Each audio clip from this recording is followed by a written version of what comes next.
नाज़रीन, field marshal Asim Munir ने 48 घंटे पहले जो बानी तहरीक-ए-इंसाफ इमरान खान की जानिब से एक स्टेटमेंट दिया गया, जिसे पाकिस्तान तहरीक-ए-इंसाफ के सेक्रेटरी जनरल सलमान अकरम राजा की जानिब से दोहराया गया। इमरान खान के उस बयान पर field marshal general Asim Munir ने इमरान खान को शटअप कॉल दी है। और जो खान साहब का फैसला है ना कि गंडापुर को हटाकर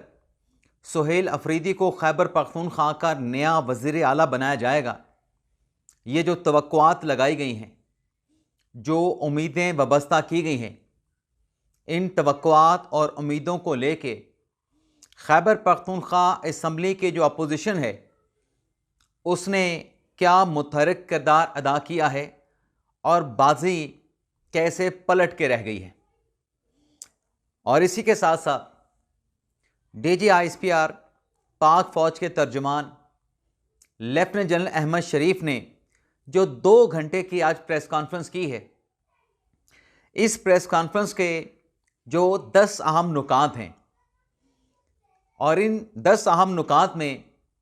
जो दहशत गर्दों के सहूलतकारों को 3 नुकाती जो अल्टीमेटम दिया गया है, जो खैबर पख्तूनख्वा के कबायली इलाकों में बेरहमाना टारगेटेड बेस और इंटेलिजेंस बेस जो ऑपरेशन का अल्टीमेटम दिया गया है, इन तमाम मौज़ूआत की जो डिटेल्स हैं वो इस प्रोग्राम में आपके साथ हम शेयर करने जा रहे हैं।